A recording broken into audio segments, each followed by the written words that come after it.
اور جناب نذیر لغاری سے بہت بہت شکریہ لغاری صاحب۔ نذیر لغاری صاحب یہ بتائیے گا کہ سندھ میں اس وقت پی ٹی آئی کی علامت کیا ہے اور پی ٹی آئی کی پہچان کیا ہے؟ آج کے دن کی سیاسی حقیقت کے لحاظ سے بیان فرمائیے۔ جی بہت شکریہ کامران صاحب، صورتحال آپ کے سامنے ہے اور میرے خیال میں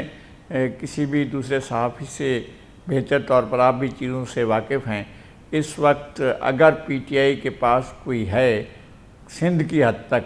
تو وہ میرے خیال میں علیم عدل شیخ ہیں، اور وہ کتنی دیر اور ہیں یا کتنی دیر تک رہتے ہیں اس کا کوئی اندازہ نہیں ہے۔ اور باقی جو لوگ ہیں یا تو وہ لاپتہ ہیں، یعنی ایسا نہیں ہے کہ کسی نے لاپتہ کر دیا ہے، وہ خود اختیاری گمشدگی میں ہیں، اور یا پھر یہ کہ وہ منظر عام پر نہیں ہیں۔ اور جس طرح کہا جا رہا تھا کہ جناب وہ بلدیاتی الیکشن میں 30 ارکان ہمارے وہ کہاں چلے گئے، تو ان 30 ارکان کے بارے میں بھی پھر بعد میں چیزیں آ گئیں۔ وہ کسی جگہ پر بھی چھپے ہوئے نہیں تھے، نہ چھپائے گئے تھے، نہ جبراً چھپائے گئے تھے، بلکہ وہ انہوں نے خود لا تعلقی کا اعلان کیا تھا اور وہ ایک طرف ہو گئے تھے، اور وہ بھی 9 مئی کا واقعہ تھا جس نے اس صورتحال کو پیدا کیا۔ تو لغاری صاحب یہ آپ نے جیسے فرمایا کچھ روپوشی، کچھ اختیاری روپوشی، کچھ جماعتی لا تعلقی کا برملا اظہار جیسے کہ علی زیدی نے کیا، کچھ تو جیل میں بھی ہے نا جو کہ اب بھی شاید عمران خان کی پی ٹی آئی کی وفاداری کا بھرم جو ہے اس کا اظہار کرتے ہیں۔ بالکل ایسا ہے، بڑی پارٹی تھی جیسے آپ نے کہا، ایک پاکستان میں 3 بڑی پارٹیوں میں سے ایک بڑی پارٹی تھی، اور انہوں نے معروضی حالات کو نہیں سمجھا۔ انہیں اس بات کا ادراک نہیں تھا کہ وہ ایک پارلیمانی انتخابی پارٹی کے طور پر وجود میں آئے تھے، وہ کسی انقلابی پارٹی کے طور پر نہیں وجود میں آئے تھے۔ انہوں نے انقلاب کا نعرہ، سونامی کا نعرہ ایسے ہوا میں لگایا تھا، وہ نہیں تھا کہ میں سب کچھ بہا کر لے جاؤں گا، اور وہ سب کچھ بہانے کے نام پر اپنے سیاسی مخالفین کو بہانے کے چکر میں تھے۔ وہ تو ہو بھی سکتے تھے، لیکن وہ ان نے سسٹم کو، ان نے اسٹیبلشمنٹ کو، انہوں نے اداروں کو، ان نے فوج کو، عدلیہ کو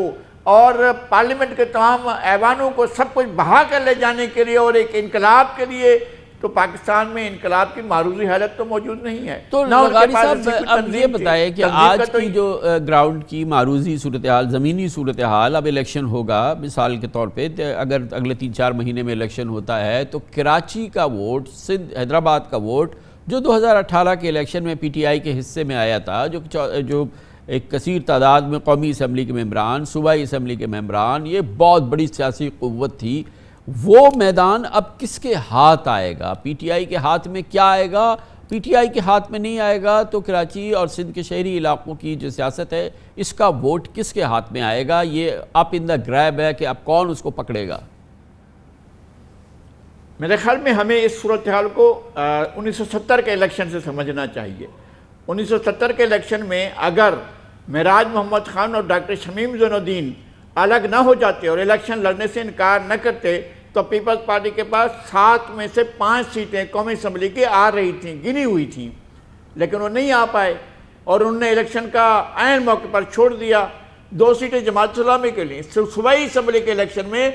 17 میں سے 9 سیٹیں پیپلز پارٹی نے لی تھیں۔ ناظم آباد سے وہ جیتی، فیرل بیرا سے وہ جیتی، بنس روڈ سے وہ جیتی، صدر سے وہ جیتی، بلدیہ ٹاؤن سے وہ جیتی، کرنگی سے وہ جیتی، یہ سارے کے سارے امیدواروں کے نام، اور پاکستان کوارٹر سے وہ جیتی، جمشید روڈ سے وہ جیتی تھی، اور گارڈن ایسٹ سے وہ جیتی تھی، سولجر بازار سے وہ جیتی، یہ سارے علاقوں سے وہ پیپلز پارٹی جیتی تھی اور بڑی پارٹی کے طور پر ایمرج ہوئی تھی۔ اگر اس کا ریوائول ہوتا ہے تو یہ ایک بڑی بات ہوگی کہ پیپلز پارٹی اپنی سابقہ پوزیشن کو ریوائیو کرے گی اگر وہ آتی ہے۔ میرا خیال ہے کہ اب وہ پوزیشن نہیں ہے کہ کوئی اور جماعت پی ٹی آئی یا ایم کیو اس پوزیشن پر آ سکے، چونکہ دونوں پارٹیاں اپنے ایک خاص رویے کی وجہ سے یا ان کی لیڈرشپ کے ایک خاص رویے کی وجہ سے انہوں نے اپنا اسپیس خود ہی اپنے ہاتھوں سے کھویا ہے۔ اب صورتحال بہت مختلف ہوگی۔